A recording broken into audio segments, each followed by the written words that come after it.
월드컵을 앞두고 일부러 전력을 숨기고 있는 것입니까? 아니면 정말 이게 지금 한국 축구의 민낯입니까? 경기 직후 기자회견장에서 터져나온 오스트리아 축구 국가대표팀 감독의 이 냉랭한 질책은 정말 단순한 기술적 질문이 아니었습니다. 그 말은 세계 최고급 스타들을 여러 보유했다는 한국 대표팀의 화려한 껍데기를 그대로 뚫고 들어와 심장 한복판을 찌른 치명적인 비수였습니다. 빈에 위치한 기자회견장, 숨이 막힐 듯한 공기, 짙게 내려앉은 실망감, 그리고 아무도 쉽게 입을 떼지 못하는 정적. 그 속에서 유럽의 이 전략가는 방금 상대를 1대0으로 꺾은 승리자의 미소를 전혀 짓지 않았습니다. 오히려 에른스트 하펠 경기장 잔디 위에서 벌어진 이 비논리적인 현상을 해독하려는 사람처럼 미간을 잔뜩 찌푸린 채 자리에 앉아 있었습니다. 그의 앞에는 수십 명의 한국 기자들이 참담한 표정으로 침묵하고 있었습니다. 왜냐하면 그 질문이 단순한 조롱이 아니라는 걸, 그게 바로 기력을 다하고 방향을 잃어버린 태국 전사들의 벌거벗겨진 현실이라는 걸 다들 너무 잘 알고 있었기 때문입니다. 그 기자회견장의 죽음 같은 침묵은 하루아침에 만들어진 것이 아니었습니다. 불과 며칠 전 한국 대표팀은 코트디부아르의 0대4라는 굴욕적인 대패를 당하며 눈물을 삼켰습니다. 그런데 이번에는 규율은 잡혀 있었지만 압도적이지는 않았던 오스트리아를 상대로도 한국의 수백억 몸값을 자랑하는 스타들이 또다시 믿기 어려울 정도로 무기력한 모습을 드러냈습니다. 정말 어처구니 없는 장면이었습니다. 이름값은 화려한데 경기력은 텅 비어 있었습니다. 말 그대로 밥줄 같은 자존심이 흔들리는 순간이었습니다. 오스트리아 감독은 프리미어리그와 리그 앙경기 영상을 통해 손흥민, 이강인 같은 스타들에 대한 대비책을 철저히 준비했다고 인정했습니다. 하지만 정말 충격적인 대목은 그 다음 말이었습니다. 실제 경기장에서 마주한 한국은 사전에 분석한 그 팀과 완전히 다른 팀이었다는 겁니다. 더 강해서가 아니었습니다. 더 정교해서도 아니었습니다. 오히려 너무 낯설 정도로 무너져 있었기 때문입니다. 마치 무능함이라는 연극을 의도적으로 하고 있는 집단처럼 보였다고 할 정도였습니다. 이건 그냥 어그로성 멘트로 넘길 수 있는 수준이 아니었습니다. 정말 뼈를 때리는 말이었습니다. 갈 곳을 잃은 움직임, 목적지가 없는 패스, 그리고 완전히 붕괴된 전술 시스템. 이런 장면들은 상대 입장에서 한국이 다가올 월드컵을 위해 일부러 진짜 실력을 숨기고 있는 것인지, 아니면 진짜 시스템적 붕괴의 바닥을 찍고 있는 것인지 의심하게 만들기에 충분했습니다. 그런데 정말 무서운 건 그 질문에 누구도 자신 있게 아니라고 답하지 못했다는 점입니다. 그만큼 경기 내용이 처참했다는 뜻입니다. 이 참사의 핵심에는 홍명보 감독이 경직되게 밀어붙이고 있는 파편화된 대형과 3백 수비 전술의 완전한 파산이 자리하고 있었습니다. 이론적으로 3-4-3 포메이션은 수비의 견고함을 만들 수 있습니다. 하지만 이번 오스트리아전에서 그 시스템은 한국 선수들을 보호하는 갑옷이 아니라 오히려 움직임을 묶어버리는 감옥으로 전락했습니다. 정말 답답할 정도였습니다. 김민재가 이끄는 3명의 수비진은 상대 역습에 대한 막연한 공포 때문에 지나치게 깊게 내려앉을 수밖에 없었습니다. 그런데 문제는 그 순간부터 시작됐습니다. 수비가 너무 뒤로 물러서자 미드필더와 전방 사이 연결고리가 완전히 끊겨버린 겁니다. 결국 경기장 중앙에는 공이 전혀 흐르지 못하는 광활한 대두종이 형성됐습니다. 공은 끊기고 선수들은 따로 놀고 공격은 시작도 하기 전에 막혔습니다. 말 그대로 팀이 아니라 조각난 파편처럼 흩어져 있었습니다. 정말 실전에서 쓰는 국가대표 전술이 맞나 싶을 정도였습니다. 겉으로는 포메이션이 있었지만 실제로는 그 안에 생명력이 없었습니다. 시스템은 있었지만 방향은 없었고 숫자는 있었지만 유기성은 사라져 있었습니다. 이 잘못된 배치의 가장 큰 희생양은 바로 이강인이었습니다. 파리 생제르맹의 천재적인 사령관인 그는 오스트리아 미드필더진의 근육질 거인들이 촘촘하게 포진한 포위망 속에 그 어떤 지원도 없이 그대로 내던져졌습니다. 정말 냉정하게 말하면 가장 창의적인 선수를 가장 외로운 자리로 밀어넣은 셈이었습니다. 그는 폭풍 속의 등대처럼 고립된 채 계속되는 거친 견제와 숨막히는 압박을 홀로 견뎌야 했습니다. 이건 선수를 살리는 비용이 아니라 사실상 재능을 소모시키는 배치였습니다. 가장 창의적인 희망이 완전히 고립되자 한국 대표팀은 사실상 유일한 연락망을 잃었습니다. 그 뒤부터 공격 시도는 조직적인 협력 플레이가 아니라 허망한 개인의 몸부림으로 변질됐습니다. 누군가는 드리블로 뚫으려 했고, 누군가는 무리한 패스를 찔렀고, 누군가는 답답함에 먼 거리에서 공을 처리하려 했습니다. 하지만 실질적으로 이어지는 장면은 거의 없었습니다. 팀이 상대를 흔든 게 아니라 팀 스스로 자기 리듬을 잃고 허우적거리는 모습만 계속 노출됐습니다. 정말 이 정도면 전력을 숨기는 게 아니라 전력이 사라진 것처럼 보일 정도였습니다. 오스트리아는 압도적 강팀은 아니었습니다. 그런데도 한국은 스스로를 더 작게 만들었습니다. 이게 가장 뼈아픈 지점입니다. 상대가 무서워서 진 게 아니라 자기 전술 안에서 자기 선수를 가둬버린 탓에 경기를 풀어낼 힘을 잃어버린 겁니다. 정말 실력 이전의 구조가 무너진 모습이었습니다. 그리고 바로 그 무너진 구조를 상대 감독은 경기 직후 가장 차갑고도 정확한 한 문장으로 찔러버린 것입니다. 전력 은폐인가 아니면 진짜 참사인가? 그 질문은 단순한 말이 아니었습니다.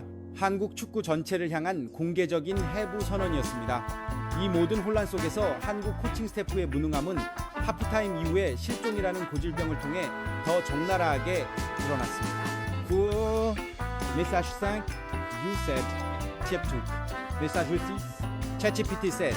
이 모든 혼란 속에서 한국 코칭 스태프의 무능함은 하프타임 이후의 실종이라는 고질병을 통해 더욱 적나라하게 드러났습니다. 코트디부아르전에서 이미 드러났던 그 불길한 시나리오는 오스트리아전에서도 거의 복사하듯 반복됐습니다.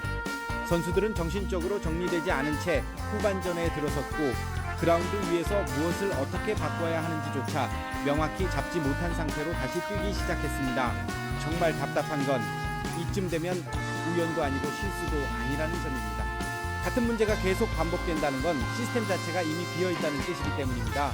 그리고 그 공백은 후반전 시작 몇 분 만에 그대로 응징당했습니다. 수비진의 집중력 부재는 마르셀 자비처의 날카로운 마무리 슛 앞에서 너무 허무하게 무너졌습니다. 실점 장면은 단순한 한 번의 미스가 아니었습니다. 그건 준비되지 않은 팀, 정리되지 않은 조직, 그리고 벤치에서 흐름을 잃고 개입할 능력을 잃은 코칭 스태프가 동시에 드러난 상징 같은 장면이었습니다. 정말 냉정하게 말하면 상대가 대단해서라기보다 한국이 너무 쉽게 열려버린 쪽에 가까웠습니다. 더 충격적인 건 그 순간 지휘석의 홍명보 감독이 거의 석상처럼 움직이지 않았다는 점이었습니다. 경기 흐름을 조절하려는 시도도, 흔들리는 선수단을 다시 묶어 세우려는 전술적 신호도, 상황을 반전시킬 만한 뚜렷한 지시도 보이지 않았습니다. 벤치는 있었지만 살아있지 않았습니다. 감독은 자리에 있었지만 경기를 움직이지 못했습니다. 정말 그 장면은 많은 팬들에게 지금 이 팀이 누군가의 손에 의해 운영되고 있는 게 맞느냐는 의문까지 남겼습니다. 이후 서령우 선수의 폭로는 그 모든 의심을 사실상 확인해주는 결정타가 됐습니다. 그는 하프타임은 단순히 물을 마시는 시간이었을 뿐 추가적인 전술 지시는 전혀 없었다고 털어놨습니다. 이 말은 그냥 푸념이 아니었습니다. 사실상 코칭 스태프의 건의와 준비 상태에 정면으로 총을 쏜 것이나 다름없었습니다. 정말 뼈아픈 대목입니다. 하프타임은 현대 축구에서 가장 중요한 조정 시간 중 하나인데 그 귀중한 시간이 고작 물 마시고 숨 고르는 시간으로 흘러갔다는 건 팀이 아이디어 없이 운영되고 있다는 자백과도 같았습니다. 선수들은 거친 물살 속에서 방향을 잡아줄 유능한 선장도 없이 각자 도생으로 헤엄쳐야 했습니다. 누군가는 내려와 공을 받고 누군가는 앞으로 뛰고 누군가는 수비 라인을 메우려 했었지만 그 움직임들은 하나의 설계 안에서 이어진 것이 아니었습니다.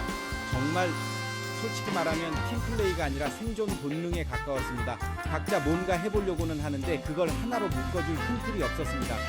그래서 뛸수록 더 엉키고 버틸수록 더 지쳤습니다. 이 어두운 파국 속에서 손흥민의 이야기는 단순한 부진이 아니라 착취당하는 헌신의 비극으로 떠올랐습니다. 34살의 나이에도 한국 축구의 주장인 그는 또다시 인간의 물리적 한계를 넘어서는 중책을 짊어져야 했습니다. 한국 대표팀의 공격 계획은 거의 하나로 수렴되는 것처럼 보였습니다. 손흥민에게 공을 주고 뭔가 기적이 일어나길 기다려라. 정말 이렇게까지 단순해 보여도 되나 싶을 정도였습니다. 세계적인 공격수를 살리는 방식이 아니라 한 선수를 만능 해결사로 몰아넣는 구시대적 발상에 더 가까웠습니다. 홍명보 감독은 손흥민에게 자기 진영 깊숙한 곳까지 내려와 공을 받아오고 스스로 경기를 조립하고 오스트리아의 젊고 강한 수비벽을 홀로 돌파하고 다시 박스 안으로 들어가 마무리까지 해내길 요구한 것처럼 보였습니다. 이건 슈퍼스타 활용이 아닙니다. 정말 심하게 말하면 범죄에 가까운 재능 낭비입니다. 한 선수가 해야 할 역할이 너무 많아지면 결국 어느 순간부터는 그 어떤 역할도 완벽하게 수행할 수 없게 됩니다. 그런데도 한국은 손흥민에게 계속 모든 걸 떠넘겼습니다. 오스트리아 감독을 포함해 가장 예리한 축구 전문가들은 후반 62분과 73분 손흥민이 놓친 결정적 기회가 단순히 결정력 문제나 킬러 본능 상실 때문이 아니라는 점을 정확히 짚었습니다. 그건 이미 팀 전체의 전술적 결함을 메우기 위해 90분 내내 과부하 상태로 돌아간 한 선수의 몸이 보내는 구조 신호에 가까웠습니다. 정말 중요한 건 이 지점입니다. 결과만 놓고 손흥민이 못 넣었다고 말하는 건 쉽습니다. 하지만 그 장면까지 가는 과정에서 그가 얼마나 많은 에너지를 소진했는지를 보면 이야기는 완전히 달라집니다. 한 선수가 공을 위험 지역으로 운반하기 위해 평소보다 2배의 거리를 반복해서 달려야 한다면 마무리 순간의 침착함은 탈진의 법칙에 따라 사라질 수밖에 없습니다. 이건 정신력 문제가 아니고 의지 부족도 아닙니다. 몸이 이미 한계선을 넘었기 때문입니다. 손흥민은 상대 수비에게만 패배한 것이 아니었습니다. 자신의 마지막 땀방울까지 쥐어짜는 이 가혹한 시스템에 패배하고 있었습니다. 그를 비판의 대상으로 삼기 전에 왜 그가 늘 가장 힘든 위치에서 가장 많은 짐을 짊어져야 했는지를 먼저 봐야 했습니다. 정말 아이러니한 건 한국 축구가 가장 믿는 선수일수록 가장 혹사당하고 있다는 사실입니다. 팀이 정상이라면 손흥민은 마무리에 집중할 수 있어야 했습니다. 하지만 현실은 정반대였습니다. 내려와야 했고 연결해야 했고 흔들어야 했고 침투해야 했고 마무리까지 해야 했습니다. 이건 영웅서사가 아니라 시스템의 무책임입니다. 팬들이 경기 종료 후 넋이 나간 표정으로 그라운드에 쓰러진 손흥민을 보며 분노한 이유도 바로 여기에 있었습니다. 그는 못해서 쓰러진 것이 아니라 너무 많은 걸 떠안다가 달아버린 쪽에 가까웠습니다. 결국 오스트리아전은 단순한 패배가 아니었습니다. 그건 누가 에이스를 살리고 누가 에이스를 갈아넣고 있는지를 너무 선명하게 보여준 경기였습니다. 그리고 그 중심에는 방향을 잃은 전술, 비어있는 하프타임, 그리고 모든 문제를 한 명에게 몰아넣는 낡은 운영 방식이 있었습니다. 정말 이쯤 되면 선수 개인의 문제로 돌리는 건 핑계에 가깝습니다. 문제는 사람 하나가 아니라 구조 전체였습니다. 오스트리아 감독의 발언은 경기장이 비워지기도 전에 신문지면과 사회관계망 서비스를 타고 분노의 기름 유출처럼 던져 나갔습니다. 정중했지만 살상력은 대단히 컸던 그 한마디는 한국 언론을 깊은 수면 상태에서 강제로 흔들어 깨웠습니다. 이제 이 문제는 더 이상 단순한 평가전의 패배가 아니었습니다. 정말 본질적으로는 민족적 자존심에 대한 적색 경보에 가까웠습니다. 서울의 주요 스포츠 매체들은 일제히 전력 은폐인가 참사인가라는 질문을 헤드라인으로 내걸며 대한축구협회를 직접 압박했습니다. 그 문장은 하나의 기사 제목이 아니라 지금 한국 축구 전체를 겨누는 공개 질의서처럼 받아들여졌습니다. 평소 손흥민에게 존중을 아끼지 않던 외신들조차 이번에는 다른 반응을 보였습니다. 유럽 빅리그를 누비는 스타 군단이 왜 이렇게 보수적인 전략가의 잘못된 손길 안에 마치 서툰 견습생처럼 변해버렸는지를 조롱 섞인 어조로 비판하기 시작한 것입니다. 정말 뼈아픈 대목입니다. 선수들의 이름값은 세계 무대에서 충분히 통하는데 정작 대표팀 유니폼만 입으면 그 재능이 전혀 연결되지 못하고 흩어져 버리는 모습이 반복되고 있기 때문입니다. 이쯤 되면 우연도 아니고 일시적 슬럼프도 아닙니다. 진짜